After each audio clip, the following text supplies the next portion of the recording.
Hello students, आज के lecture में हम लोग डिस्कस करने जा रहे हैं एप्लीकेशन ऑफ डिटर्मिनेंट में area of A triangle. It means हम किसी भी ट्रायंगल का एरिया डिटर्मिनेंट का यूज़ करके कैसे फाइंड करते हैं उसके बारे में हम लोग देखेंगे। तो ऑलरेडी 10th क्लास में तुम लोग को एक फार्मूला पता होगा कि अगर एक ट्रायंगल के vertices x1 y1 x2 y2 x3 y3 given है तो हम उस ट्रायंगल का एरिया कैसे फाइंड करते थे। तो हम उस एरिया को सबसे पहले फार्मूले को सबसे पहले लिखेंगे और उसी के हेल्प से हम डिटर्मिनेंट की तरफ अप्रोच करेंगे कि ट्रायंगल का एरिया हम डिटर्मिनेंट के हेल्प से कैसे फाइंड करते हैं। तो लिखते हैं सबसे पहले एप्लीकेशन ऑफ डिटर्मिनेंट में हम सबसे पहले डिस्कस करने जा रहे हैं area of A triangle. Area of A triangle, तो सपोज एक ट्रायंगल है, इस ट्रायंगल के vertices x1, y1, x2, y2 and x3, y3 हैं। अब इस ट्रायंगल का एरिया लिखना हो, then area of that triangle is half of that is x1 into half of the modulus. Modulus इसलिए क्योंकि समटाइम्स तुम लोग देखते होगे कि हम जब इस फार्मूले को यूज करके फाइंड करेंगे, अगर ये मॉडुलस नहीं लगाएंगे तो ये क्वांटिटी निगेटिव आ जाता है, तो वो पॉजिटिव मेंटेन रखने के लिए मॉडुलस लगाया जाता है। It means half of mod of x1 into that is y2 minus y3 plus x2 into y3 minus y1 plus x3 into y1 minus y2। Now ये एरिया ऑफ ए ट्रायंगल होता है, लेकिन अब हम इसको डिटर्मिनेंट के form में कैसे लिखते हैं ये कंसंट्रेट करना है। तो अभी हम एक डिटर्मिनेंट लिख रहे हैं। नाउ वो डिटर्मिनेंट जिस मैट्रिक्स के करस्पॉन्डिंग में है उसका ऑर्डर 3/3 है। तो इट मींस इसके एलिमेंट्स कैसे लिखना है, तो जो ट्रायंगल के कोऑर्डिनेट्स हैं x1 y1 x2 y2 and x3 y3 उसके हेल्प से हमको लिखना है। तो इसमें हम लिख रहे हैं just first column is only x coordinate, it means x1 x2 x3, second column is y coordinate y1 y2 and y3, and then the third column will be 1 1 1 and इसके बाहर में हम 1/2 लगा रहे हैं। तो अब ये देखते हैं कि इस डिटर्मिनेंट का वैल्यू क्या निकल के आता है। अगर वो इस डिटर्मिनेंट का वैल्यू इसके आइडेंटिकल हो जाए तो हम समझ लेंगे कि आखिर हम एक ट्रायंगल का एरिया इस डिटर्मिनेंट के फॉर्म में भी लिख सकते हैं। तो जस्ट हम इसको सॉल्व करते हैं। तो हाफ ऑफ, हम इसको एक्सपेंड करने जा रहे हैं फर्स्ट कॉलम के अलोंग। तो फर्स्ट कॉलम के अलोंग हाफ को हम एज इट इज बाहर छोड़ दे रहे हैं। अब x1 into that is plus minus plus, ये पता हो तो x1 into this product minus this product y2 minus y3। Now again x2, तो plus minus plus, it means यहां पे माइनस लगेगा तो that will be minus x2 into, अब ये रो और कॉलम एलिमिनेट करके this product y1 minus y3 y1 minus y3 and again यहां पे प्लस होता है, it means plus x3 into, अब उसके बाद ये और ये एलिमिनेट करें, this is y1 minus y2। तो अब इस तरह से तुम देख सकते हो यहां पे जो माइनस लगा है, अगर उस माइनस को हम इनसाइड ले जाएं तो ये माइनस, इट मींस जो y3 के पहले है वो y1 के पहले आएगा। तो अगर इसको प्लस करें तो that will be y3 minus y1। It means ये जो डिटर्मिनेंट मिला उस डिटर्मिनेंट का एक्सपेंशन ये है। अब इस टर्म को देखो और इस टर्म को देखो तो ये दोनों आइडेंटिकल दिखेंगे, लेकिन यहां पे मॉडुलस नहीं है क्योंकि डिटर्मिनेंट में हम मॉडुलस थोड़े लगाते हैं। तो यहां से डिटर्मिनेंट का वैल्यू पॉजिटिव भी मिल सकता है, निगेटिव भी मिल सकता है। तो इसलिए अगर हम इसमें लिखें area of this triangle, just नाम रख लें, अगर दिस इज ABC, तो then area of triangle ABC in the form of determinant is half of first column is x coordinate of the three vertices x1 x2 x3 and this is y1 y2 y3 and this is 1 1 1। लेकिन यहां से जो determinant मिलेगा that may be positive as well as negative, क्योंकि determinant के expansion में कहीं पे भी मॉडुलस वगैरह नहीं होता, तो that determinant value may be positive और नेगेटिव, लेकिन अगर हम एरिया फाइंड कर रहे हैं तो we have to use only the positive value of that determinant, it means the modulus value of the determinant. मान लो किसी भी डिटर्मिनेंट का वैल्यू नेगेटिव मिल गया, तो हम ये जानते हैं कि एरिया कभी नेगेटिव नहीं होता, तो डेफिनेट है हम उसका absolute value, modulus value consider करेंगे। तो इट मींस यहां पे जस्ट नोट डाउन करके लिख लेना, area is always positive, area is always positive, so we will use positive value of the determinant or absolute value of the determinant। तो इस तरह से हम क्या देखते हैं कि किसी भी ट्रायंगल के एरिया को हम डिटर्मिनेंट के फॉर्मेट में लिख सकते हैं। अब जस्ट याद रखने के लिए हाफ तो बाहर में रहेगा ही, ऑलरेडी यहां से आया है। अब उसके बाद first column x coordinate, second column y coordinate of the three vertices and the third column is 1 1 1। तो क्या केवल हम इसी फॉर्म में लिख सकते हैं डिटर्मिनेंट को? तो आंसर है नहीं, क्योंकि जब तुम प्रॉपर्टीज ऑफ डिटर्मिनेंट पढ़ते हो तो उस केस में देखे होगे कि किसी भी डिटर्मिनेंट, मैट्रिक्स का डिटर्मिनेंट और उसके ट्रांसपोज का डिटर्मिनेंट सेम रहता है। तो अगर हम इसका ट्रांसपोज भी अंदर में कर लें तो x1 y1 x1 x2 x3 जो फर्स्ट कॉलम में है वो फर्स्ट रो में बन जाएगा, y1 y2 y3 जो फिर सेकंड कॉलम में है वो फिर सेकंड रो में बन जाएगा, और ये थर्ड कॉलम में है थर्ड रो में बन जाएगा। तो हम इस डिटर्मिनेंट को कुछ ऐसा लिख सकते हैं, x1 y x2 x3 फिर again y1 y2 y3 and 1 1 1, और प्रॉपर्टीज अप्लाई करके हम इंटरचेंज करके भी डिटर्मिनेंट को लिखना सीखे हैं प्रॉपर्टीज में। लेकिन जस्ट अभी बेसिक के लिए सिंपल ये समझ लो कि अगर हम x कोऑर्डिनेट y कोऑर्डिनेट और फिर 1 1 1 लिखते हैं तो उस केस में तुमको एक डेफिनेट पैटर्न फॉलो करना होगा, और वो पैटर्न क्या है कि हमेशा कॉलम 1 से कॉलम 3 की तरफ बढ़ो तो x y and 1 x y and 1 x y and 1 इसका ऑर्डर फॉलो करना है। जैसे मान लो कोई डिटर्मिनेंट में लिखता है, अब कोई स्टूडेंट x कोऑर्डिनेट यहां लिख दे x1 x2 x3, तो अब y कोऑर्डिनेट इधर नहीं जाएगा, इधर की तरफ हम प्रोसीड करते हैं, तो हम y कोऑर्डिनेट इधर लिख सकते हैं y1 y2 y3 और फिर 1 1 1 इस साइड आ जाएंगे, मतलब इधर से अप्रोच करना होता। अगर ये xy1 ये ऑर्डर फॉलो करते हो इधर से इधर की तरफ, तो तुम ऐसे बहुत सारे डिटर्मिनेंट के फॉर्म में ट्रायंगल का एरिया लिख सकते हो। लेकिन जनरली जब तुम बुक वगैरह पढ़ते हो तो ये मिलेगा, लेकिन जस्ट प्रॉपर्टीज का कॉन्सेप्ट अगर अप्लाई करो तो एक ट्रायंगल के एरिया को डिटर्मिनेंट में अलग अलग फॉर्मेट में लिखा जा सकता है।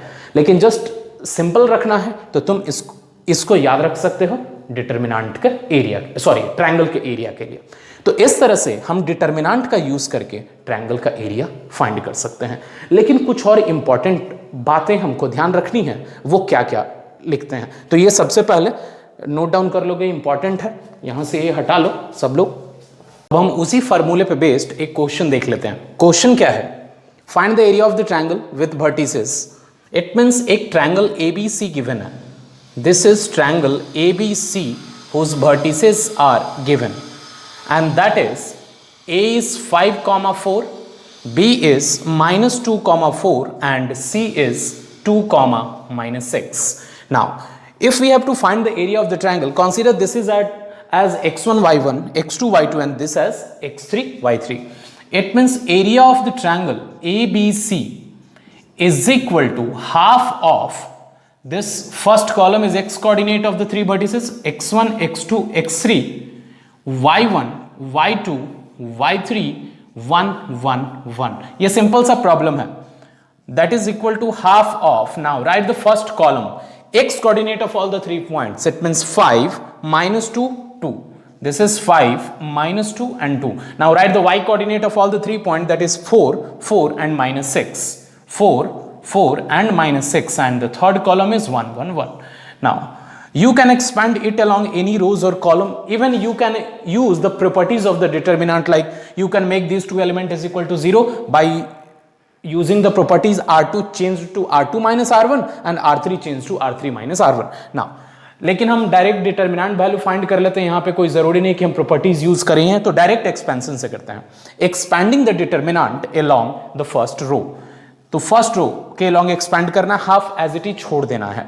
तो उसके बाद फर्स्ट रो के along plus minus and plus होता है, तो 5 into this product 4 minus of this product, it means plus 6। Now this is -4, there is 4 but plus minus plus, तो अगर यहां माइनस है तो that 4 becomes -4 and then -4 into this row and this column is eliminated, then this product minus this product, it means -2 and then +1 into, now this and this is eliminated, then this product minus this product, it means 12 minus of 8.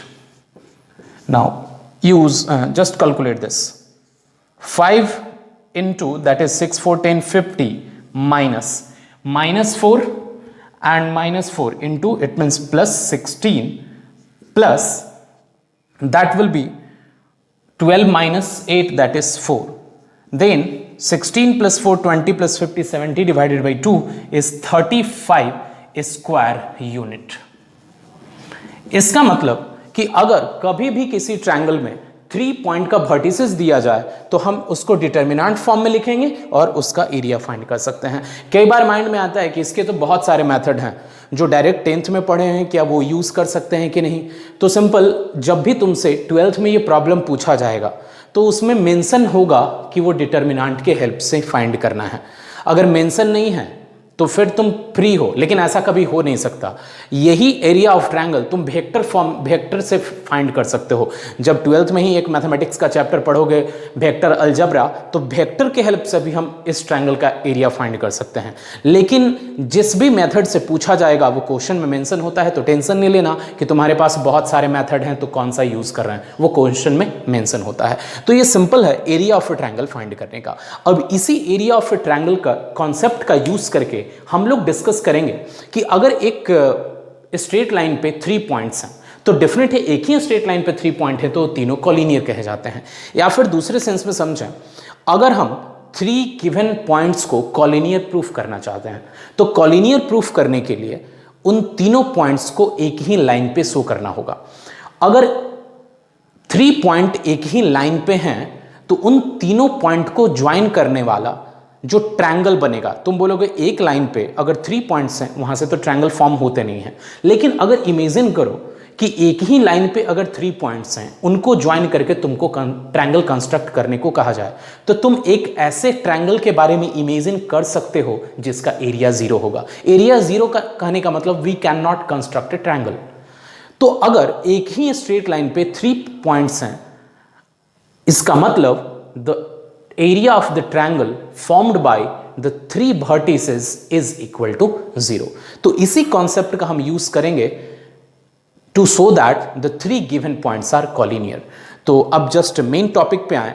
अगर तुमको show करना हो 3 points collinear हैं तो उन तीनों points को use करके जो ट्रायंगल बनेगा उस ट्रायंगल का एरिया 0 प्रूफ करना होगा। और जस्ट यही मेथड डिटर्मिनेंट की हेल्प से करेंगे। अगर वो एरिया 0 आ गया तो गिवन 3 पॉइंट्स कॉलिनियर होंगे। तो जस्ट उस पे बेस्ड एक प्रॉब्लम हम देख लेते हैं, ये सब लोग नोट डाउन कर सकते हो। नेक्स्ट प्रॉब्लम क्या है, we have to show that the given 3 points are collinear. तो इमेजिन करो कि अगर ये 3 पॉइंट्स को कॉलिनियर प्रूफ करना है, तो अगर ये 3 पॉइंट्स को कॉलिनियर प्रूफ करना है, इसका मीनिंग क्या है कि इन तीनों पॉइंट्स को यूज करके बनने वाले ट्रायंगल का एरिया 0 प्रूफ करना होगा। तो हम यहां से जस्ट कॉलिनियर प्रूफ करने के लिए लिख देते हैं area of the triangle ABC। ABC इसका नाम रख लें, तो एरिया ऑफ ट्रायंगल ABC, तो that is equal to half of, यहां पे चाहो तो लिख सकते हो we have to prove that the area of the triangle ABC is equal to 0।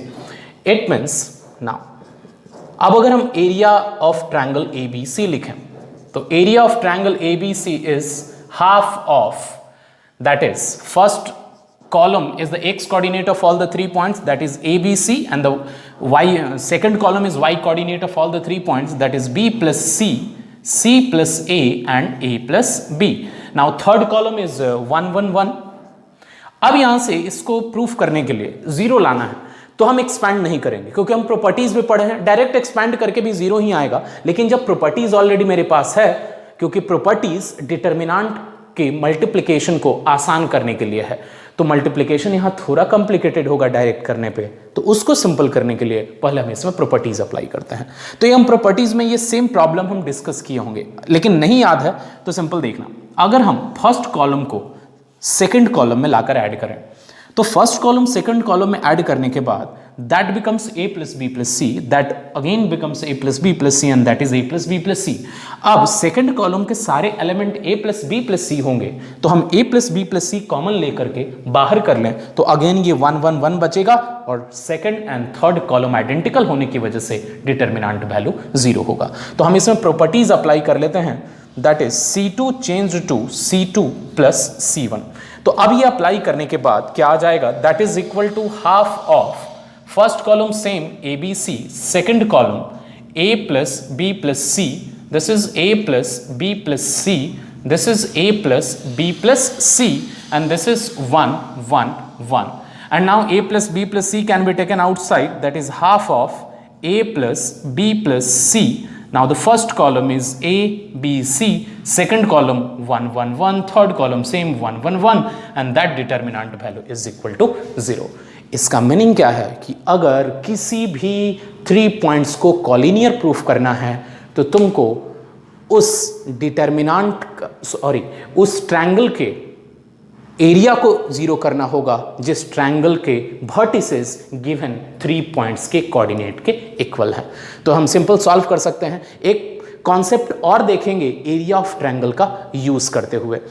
अब इमेजिन करना, अभी हम जस्ट ओरली एक्सप्लेन कर रहे हैं। जस्ट इमेजिन करो कि एक प्लेन में 2 पॉइंट्स हैं। अब उन दोनों पॉइंट्स से पास करने वाले कितने स्ट्रेट लाइन ड्रॉ किए जा सकते हैं? तो डेफिनेट है सिंगल स्ट्रेट लाइन ड्रॉ किए जा सकते हैं। तो हम डिटर्मिनेंट के हेल्प से किसी भी स्ट्रेट लाइन का इक्वेशन कैसे फाइंड करेंगे जब उस स्ट्रेट लाइन पे कोई भी 2 पॉइंट का कोऑर्डिनेट दिया गया है। तो हम अगेन एरिया ऑफ ट्रायंगल का कॉन्सेप्ट यूज करने वाले हैं। कैसे यूज करेंगे वो देखते हैं, पहले ये सब लोग नोट डाउन कर लो। तो अब हम देखते हैं कि किसी भी एक स्ट्रेट लाइन का इक्वेशन कैसे फाइंड कर सकते हैं जब उस स्ट्रेट लाइन पे कोई भी 2 पॉइंट का कोऑर्डिनेट गिवन हो। तो हम यहाँ पे एक स्ट्रेट लाइन कंसीडर किए हैं, इस पे एक पॉइंट x1 y1 ये गिवन है और दूसरा पॉइंट x2 y2 ये गिवन है। अब हम डिटर्मिनेंट के कॉन्सेप्ट से, एरिया ऑफ द ट्रायंगल के कॉन्सेप्ट से इसका इक्वेशन फाइंड करते हैं। तो अगर सबको याद हो कि किसी भी कर्व के इक्वेशन का मीनिंग क्या है, equation of any curve that is a relation between x and y coordinate of the every point lying on that curve. So for that we will select a point on that straight line whose coordinate is x comma y, and we can select that point anywhere on the line. It means अगर हम इस line के equation चाहते हैं तो 2 point तो given है, तो हम इसके लिए इस लाइन पे एक और पॉइंट सेलेक्ट करेंगे p, और ये पॉइंट p इस लाइन पे कहीं पे भी हो सकता है, कहीं पे भी हो सकता है। इसका मीनिंग क्या है कि अगर इस p का कोऑर्डिनेट x, y लिखते हैं तो ये x, y किसी एक पॉइंट का कोऑर्डिनेट नहीं है। This point p represent the every point on the line. तो अब ये p पॉइंट भी इसी लाइन पे सेलेक्ट किया गया और 2 पॉइंट a एंड b पहले से गिवन था, तो डेफिनेट है a, p एंड b ये तीनों पॉइंट कॉलिनियर हैं। और अगर ये तीनों पॉइंट कॉलिनियर हैं तो इसके बाद इन तीनों को यूज करके जो ट्रायंगल बनेगा उस ट्रायंगल का एरिया 0 होगा, और उसी के कॉन्सेप्ट से हम इस लाइन का इक्वेशन फाइंड करेंगे। क्योंकि लाइन के इक्वेशन का मीनिंग है इस x और y के बीच का relation, because equation of any curve is the relation between x and y coordinate of the every point on the line, and this point p represent the every point on the line. It means we have to find the relation between x and y coordinate. Now तो अब इसके लिए simple हम क्या करेंगे, area of the triangle APB is equal to 0 करेंगे और वहां से x और y के बीच में एक रिलेशन मिलेगा। तो देखते हैं। Now area of triangle APB is equal to 0। Now just write the area of the triangle in the terms of determinant. Now the first column is x coordinate, that is x1, x2 and x. Now y coordinate, that is y1, y2 and y, and now the third column, that is 1 1 1. That is equal to 0। अब ये half है तो इस side जाके 0 हो जाएगा, तो अब हम डायरेक्ट इसको एक्सपैंड करके लिख रहे हैं। तो अब एक्सपैंड करने के बाद क्या आएगा, expanding along any one row और एनी कॉलम, तो जस्ट हम फर्स्ट कॉलम के अलोंग एक्सपैंड करते हैं।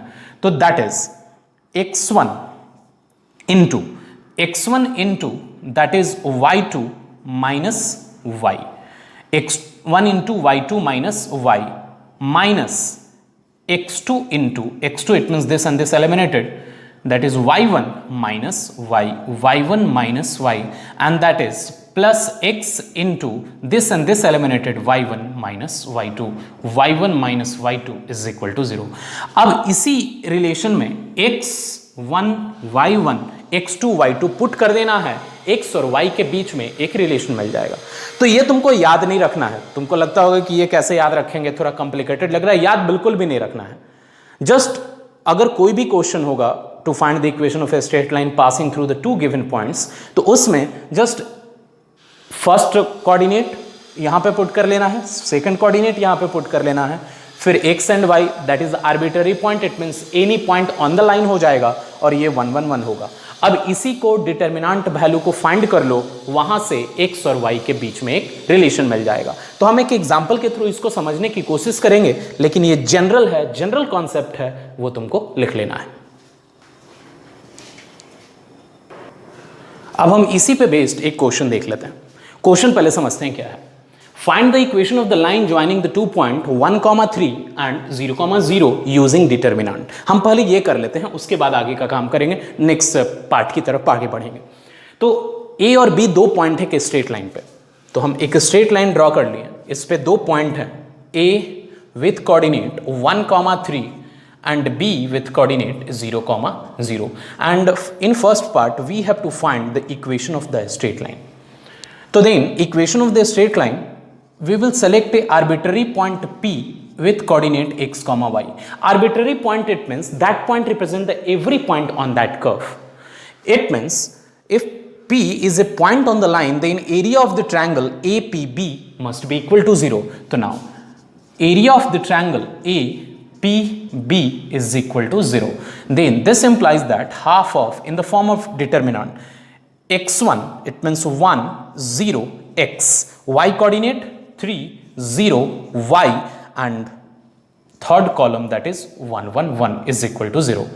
अब ये 2 इस साइड जाएगा, 0 होगा, कोई प्रॉब्लम नहीं है। Now expanding this determinant along the second row, because in second row there is a 2 0 and determinant is prefer to expand along that row और column in which the number of zeros is greater. Now here is 2 number of 0 in the second row, that's why we are preferring to expand the determinant along the second row. Now then only plus minus and plus, then we will use -1 into this row and this column is eliminated, then this product minus this product, y minus 3x is equal to 0, then 3x is equal to y.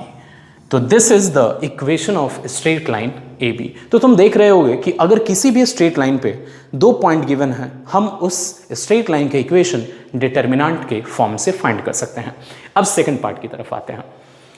D is a point whose coordinate is k, 0 and such that the area of triangle ABD is 3 square unit. तो D एक point है इसी plane में, जिस plane में A और B point लाई करते हैं। तो अब उसी प्लेन में एक पॉइंट D जिसका कोऑर्डिनेट है k, 0 वो लाई कर रहा है, और यहां से ABD एक ट्रायंगल बनता है, उस ट्रायंगल का एरिया 3 स्क्वायर यूनिट गिवन है। तो अब अगर ट्रायंगल का एरिया 3 स्क्वायर यूनिट गिवन है, तो हम यहां से लिख रहे हैं area of triangle ABD is equal to 3 square unit. तो जब भी याद रखना, किसी भी ट्रायंगल के वर्टिसेस में से कोई एक कोऑर्डिनेट मिसिंग रहेगा, तो अगर उस मिसिंग कोऑर्डिनेट का वैल्यू चाहिए, तो उसके लिए अगर एरिया गिवन है तो उस एरिया का वैल्यू हम पॉजिटिव और नेगेटिव दोनों सेलेक्ट करेंगे। इसके पीछे का रीजन समझोगे। हम ये जानते हैं कि डिटर्मिनेंट का वैल्यू पॉजिटिव और नेगेटिव दोनों पॉसिबल है। जब पॉजिटिव नेगेटिव दोनों पॉसिबल है, तो अगर एरिया गिवन है 3 स्क्वायर यूनिट, तो आखिर ये क्या गारंटी है कि 3 स्क्वायर यूनिट तभी आया होगा जब डिटर्मिनेंट का वैल्यू +3 हुआ रहा होगा। ये भी पॉसिबल है कि डिटर्मिनेंट का वैल्यू -3 रहा होगा, तब भी एरिया को हम 3 लिखे होंगे। तो इट मीन्स अगर कभी भी किसी भी ट्रायंगल में एक मिसिंग कोऑर्डिनेट फाइंड करना हो और एरिया गिवन हो तो हम एरिया का वैल्यू पॉजिटिव और निगेटिव दोनों साइन के साथ लिखेंगे। ये बहुत इंपॉर्टेंट कॉन्सेप्ट है, तो इसमें यूज कर रहे हैं +-3। अब उसके बाद कुछ नहीं, half of area of triangle ABD। तो हम ABD में first x coordinate of the A, B and D लिख देते हैं। तो x coordinate it means that is 1 and that is 0 and then D that is K। y coordinate of A that is 3, y coordinate of B that is 0, y coordinate of the D that is again 0, and then third column is 1 1 1 that is equal to +-3. Now we can expand this determinant along second row or second column because second row में भी 2 0 हैं और second column में भी 2 0 हैं। अभी half को इस साइड लेके चले हैं तो +-6 लिख सकते हैं। तो बस हम इसको एक्सपैंड कर रहे हैं अलोंग सेकंड रो। तो अलोंग सेकंड रो तो ये होता है minus plus minus, it means -1 into this and this eliminated that is 0 -k, 0 -3k is equal to +-6। अब यहां से अगर हम माइनस और ये माइनस की बात करें, it means 3k is equal to +-6, it means k is equal to +-2। तो k इज इक्वल टू +-2, इसका और कॉन्सेप्ट समझो, केवल आंसर से मतलब नहीं है कि वो पॉइंट +-2, 0 होगा। अब k का वैल्यू +-2, 0 आ गया। इसका मीनिंग क्या है कि अगर हम इस AB लाइन के इस साइड में कोई पॉइंट एक D सेलेक्ट करें जिसका कोऑर्डिनेट 2, 0 है, तो इस साइड -2, 0 होगा, तो यहां से ट्रायंगल का एरिया दोनों सेम होगा। तो तुम ये समझ सकते हो कि अगर कभी भी एक ट्रायंगल के एरिया में अगर एरिया गिवन हो जाए और उसमें उस ट्रायंगल के 3 वर्टिसेस में से किसी एक का x और y कोऑर्डिनेट मिसिंग हो, तो वो फाइंड करने के लिए गिवन एरिया का हम पॉजिटिव और नेगेटिव वैल्यू दोनों सेलेक्ट करेंगे। ये बहुत इंपॉर्टेंट है क्योंकि बाय मिस्टेक कई बार अगर हम यहां पे केवल +3 लिख दें तो ये हाफ ही आंसर होगा, और अगर यही क्वेश्चन अगर MCQ में चला जाए तो ऑप्शंस में क्या होते हैं, वो +2 भी होगा, -2 भी होगा, +-2 भी होगा, तो कंफ्यूजन बढ़ जाएगा। अगर तुम केवल +3 लेकर के बनाए हो तो यहां पे केवल +2 आएगा और तुम ऑप्शन 2 को करेक्ट कर दोगे, तो ये मिस्टेक होने के चांसेस हैं। इसलिए इन छोटे छोटे पॉइंट्स को तुमको ध्यान रखना है। तो इस तरह से आज के लेक्चर में हम लोग प्रॉपर्टीज ऑफ डिटर्मिनेंट पढ़ने के बाद उसी का कुछ एप्लीकेशन देखें, और ये एप्लीकेशन बहुत ही सिंपल है, लेकिन इसके बाद का जो एप्लीकेशन है to solve the system of equation वो बहुत इंपॉर्टेंट है। लेकिन उनके पहले हम adjoint and inverse of a matrix के बारे में समझेंगे। एडजॉइंट एंड इनवर्स अगेन नया टॉपिक है।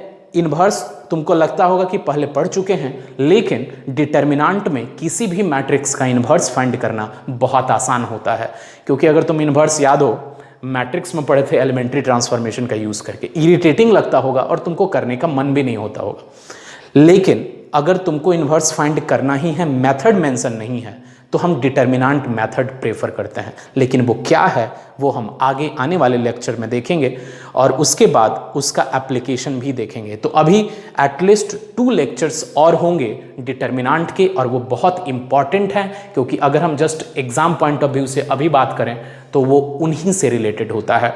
अगर वो नहीं होगा तो तुम खास करके बोर्ड का क्वेश्चन नहीं बना सकते, और आगे जो आने वाला है एप्लीकेशन का सेक्शन, उस एप्लीकेशन का क्वेश्चन केवल बोर्ड के लिए ही इंपॉर्टेंट है, उसके अलावा कहीं उसका यूज़ नहीं है एप्लीकेशन का। लेकिन अगर तुमको कॉन्सेप्ट के लिए आना है कि एंट्रेंस एग्जाम में जेई के एंट्रेंस एग्जाम में क्या पूछा जाएगा, तो उसके लिए तुमको एडजॉइंट एंड इनवर्स के प्रॉपर्टीज और उसके छोटे छोटे पॉइंट्स बहुत अच्छे से समझने होंगे। तो नेक्स्ट लेक्चर में मिलते हैं एडजॉइंट एंड इनवर्स टॉपिक के साथ।